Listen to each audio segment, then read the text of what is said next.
সকাল সকাল সমস্ত কাজবাজ সেরে চলে এসেছি রান্নাঘরে। তো এক পাশে রুটি গরম করছি, আরেক পাশে হচ্ছে দুধ চা বানাচ্ছি।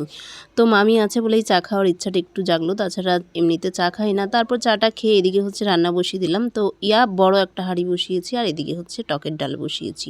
তো চলো রান্নাবান্নাগুলো সেরে ফেলি। তো বাড়িতে লোকজন থাকলে বেশ সময়গুলো বেশ ভালোই কাটে। তো তোমাদের কেমন লাগে অবশ্যই জানিও এই ছোট ছোট ভিডিওগুলো দেখতে। তো এদিকে আমার রান্না হয়ে গেছে, সব তো আর শেয়ার করা যায় না। তো এখানে মামি বসে বসে হচ্ছে গল্প করছে, আর এদিকে হচ্ছে দেখো রান্না কমপ্লিট। আজকে একদম নিরামিষের ওপরেই রেখেছি। তো খাচ্ছে, খাওয়া রেখে গল্পতেই ব্যস্ত। তো এখন আমি কি একটা বলছিলাম, তো আমার সাথেই হচ্ছে কেমন করে দেখো কথা বলছিল।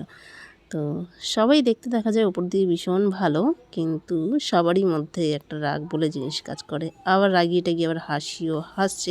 তো এখানে দেখো আমার রান্নাবান্না করার পরে এখানে হচ্ছে গয়নাগাটি নিয়ে বসেছি।